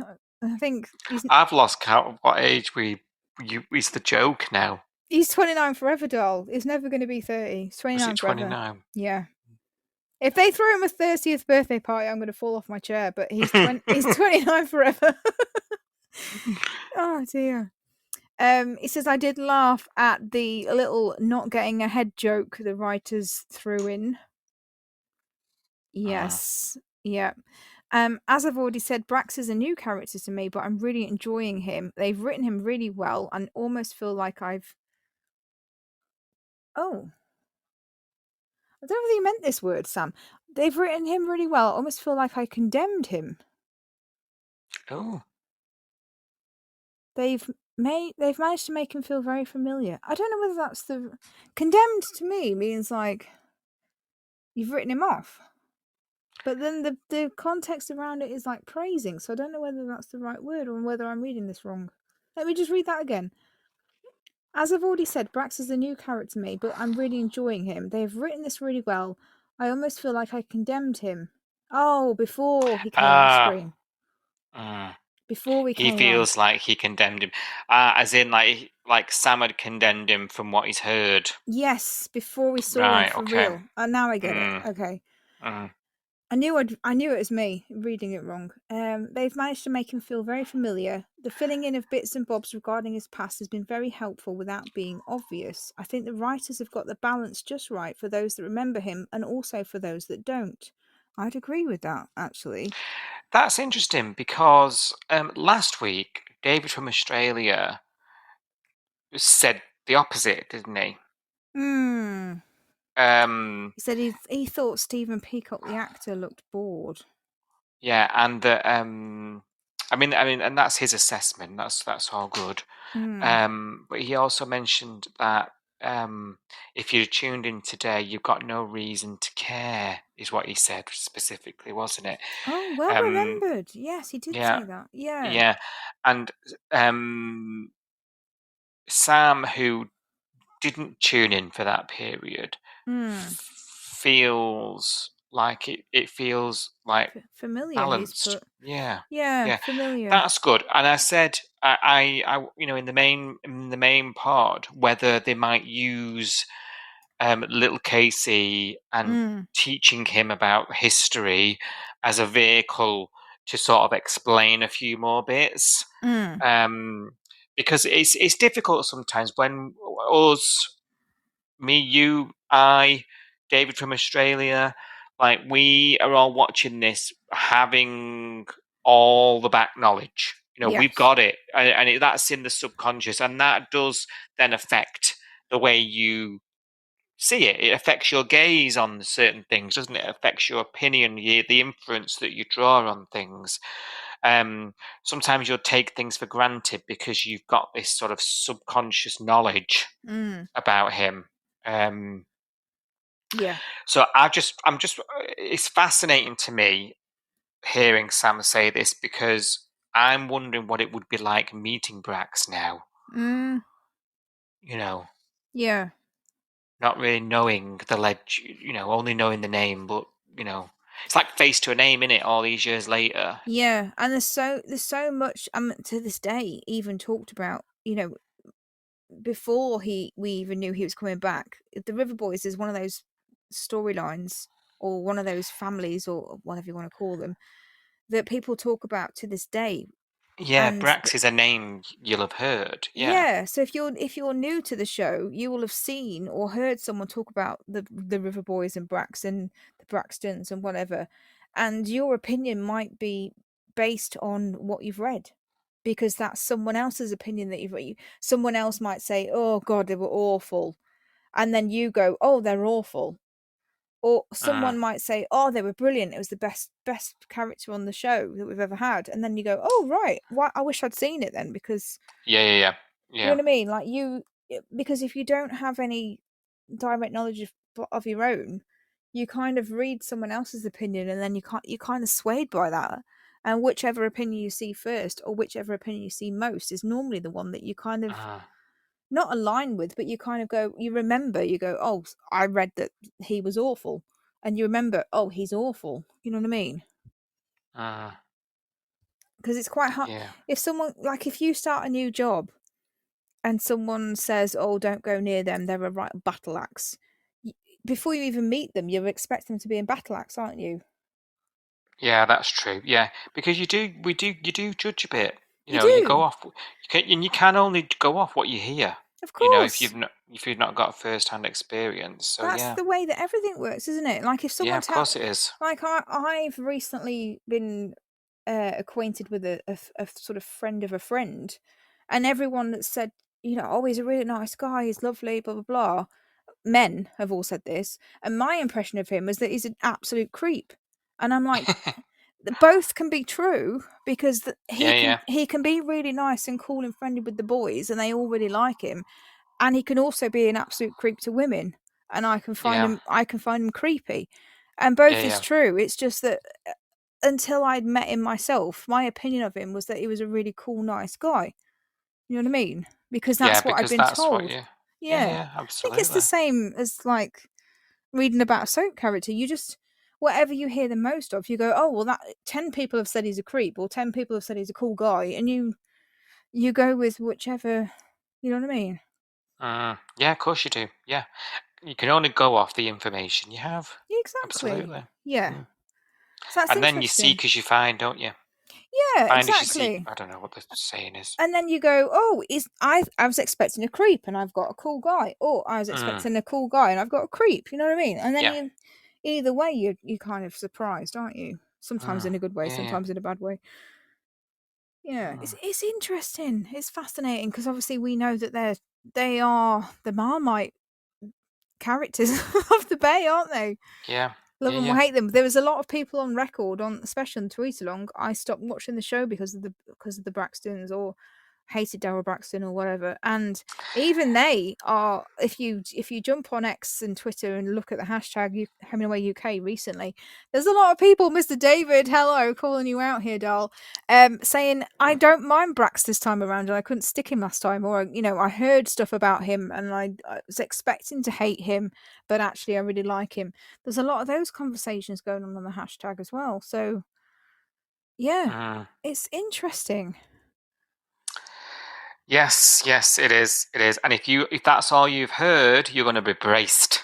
Exactly. All right, yeah. And you can't, that's just human nature. That is just human nature.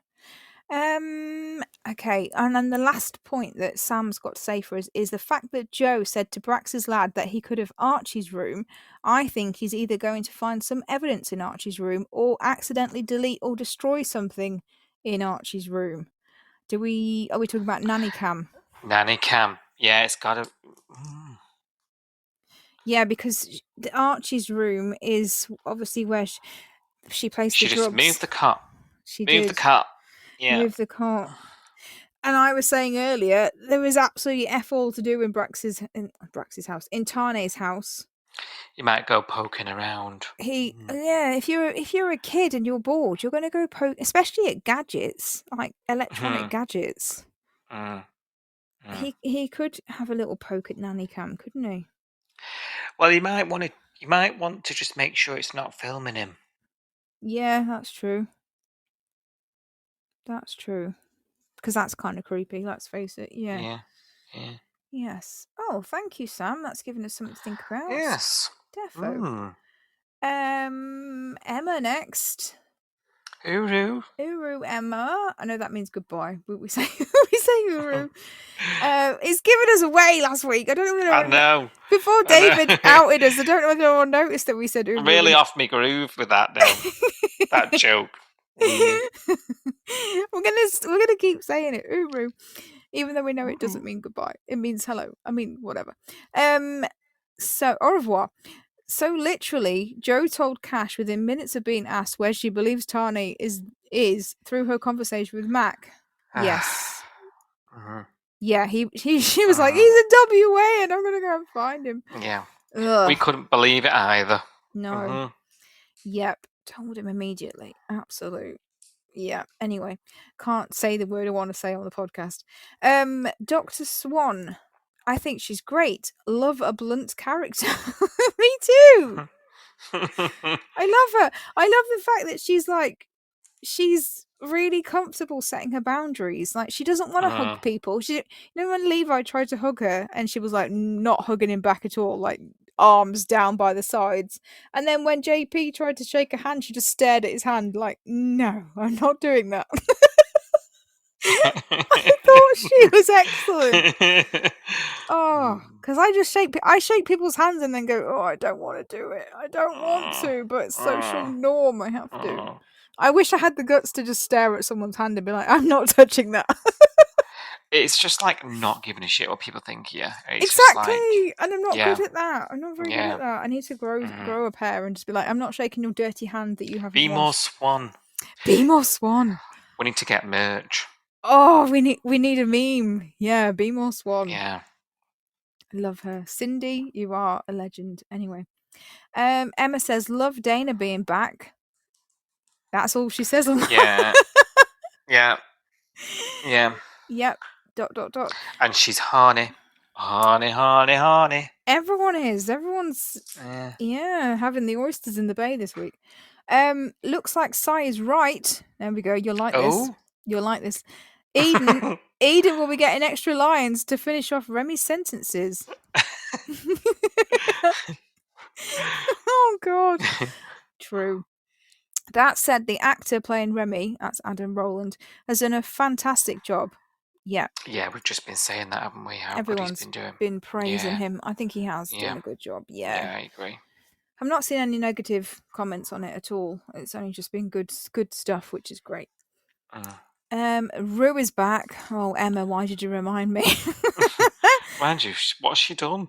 Well, yeah, Rue is back. Thank goodness that Marilyn rings her every day to get an update on the diner.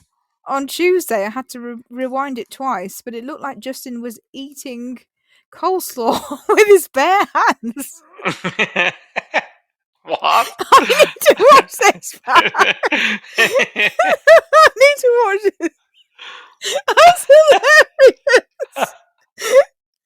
Looked like Justin was eating coleslaw with his bare hands, even though he had cutlery right next to him. Oh God, Emma! I'm gonna have Tuesday. to. I'm gonna have to make a note. I'm gonna have to watch that again. Oh, that's made me cry. Oh, I can't see. I can't see my tweet along anymore. Anyway, hallelujah! Justin mentioned the garage. He must be so busy considering he's hardly at work. I'd love to be busy not working. It's so funny. It's so true. Thank God Dana and Sonny are back together. Dana will get to the bottom of that possible foot movement. Hopefully. Hopefully. Muscle movement. I'm glad I said this to you last week, didn't I? I said that he, like, I don't know how to phrase this properly, but I would feel more sympathy for him and his situation if he just got through one rehab session, one physio session, and then, just. And I said to you, the fact that he fell out of the chair and that made his leg move, for me, that would be like, let's move my body then. Let's see if this happens again. And then this week, he moved his body, a tiny bit, and his leg moved again, and I was like, this proves what I was saying last week, that if you put the work in, if you try and build your muscles up and do your physio and your rehab or whatever, it will pay off. And he's fine. The penny has dropped this week, I think, a little bit. I feel like I'm shouting at him, but it's true. It's true. Well, I think he'll be jumping out of bed tomorrow. Do you think it's gonna? Okay, seriously, how long do you think it's gonna be before he has a miracle? I'm predicting Friday. Okay. Okay. By your reaction, you think longer. I was gonna say maybe 3 weeks.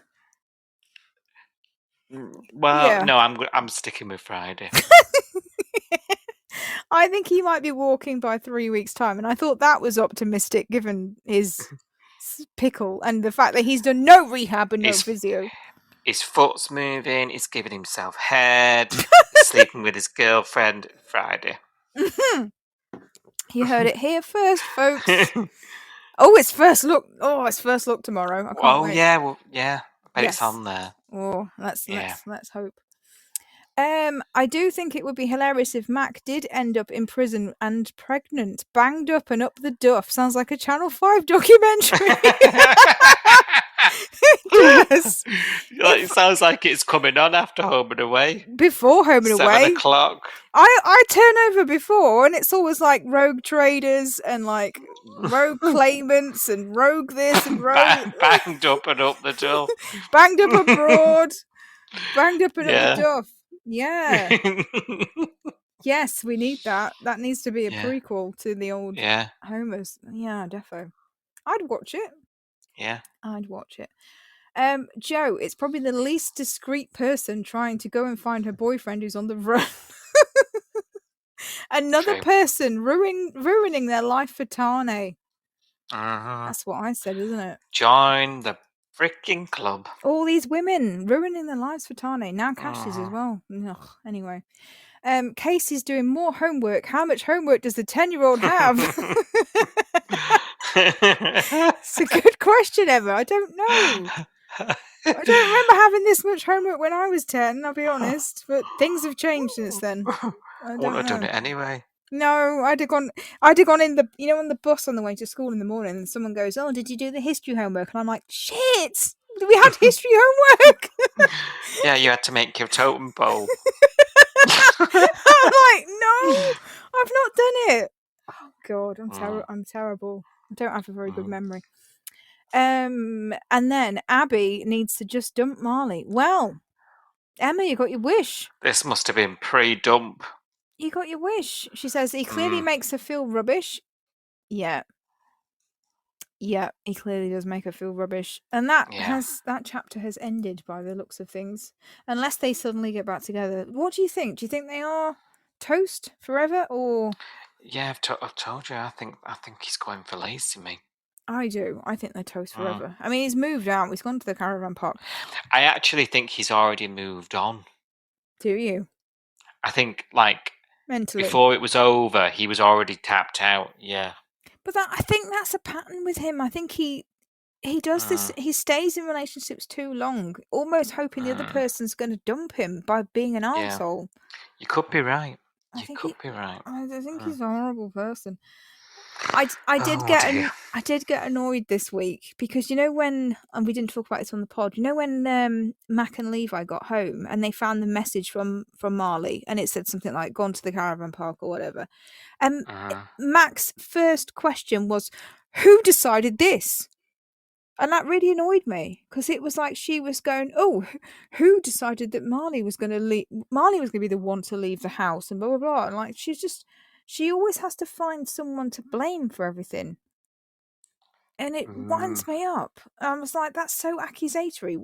That's not my first question. If my housemate had said, "I've moved to the caravan park," my first question wouldn't be like, "Oh, who made you? Who made this decision?" Yeah. That's not my first reaction. I found that really weird. But that's so Mac. Well, it's blame very Mac. Someone. It's the superior complex, isn't it? It's like I'm the one who makes the decisions. Yeah. Why, it's that kind of attitude, isn't it? Nobody ran this past me. It's got nothing to do yeah. with you. It's not your Yeah. life. Yeah. It did wind me up. I was like, no, that's not the first thing should be. Like, I hope he's okay. Maybe I should send him a text message and tell him he's Go and always see him. welcome to Yeah. come back if he needs to, or he doesn't have to do this when we can work something out. Like, he doesn't. Oh, It's weird, yeah, and it's weird as well because it's Levi's sister, and yeah. that's the first thing she says. It's really weird. I felt like she was blaming Abby, like, oh, Abby must have decided that he's got to move. I was like, ugh, step back, Mac. Like, Yeah. stay in your lane. She definitely needs knocking a peg or two, doesn't she? She does. Lately. Yeah. I think giving birth in prison would help. Bring that cow down a peg or two. Anyway. Cash punching Tane has to be the scene of the year. It looks so good. Their little girly fight. The little girly fight afterwards was comedic, but didn't make me laugh. It was comedic, but didn't make you laugh. It made me laugh. Beats me. All in all, absolutely love this week on Home and Away. Are we calling it Home and a Tane? Oh, I don't know. We're going that far, Emma. Home and a Tane. Oh God! Meaning he gets all the stories. Yeah, it is the Tane show, I think, is what Emma's saying, isn't she? I don't know. It does feel that way sometimes, but yeah. Well, he's inside now. Prisoner cell block Tane. Oh, thanks, Emma. Thanks to Jacob. Thank you. And Sam and Emma for getting in touch with us this week, because without your input, there would be no Your Say on the Bay. Please take the time to like, subscribe, and review Coastal News wherever you source your podcasts, and ensure you never miss an episode.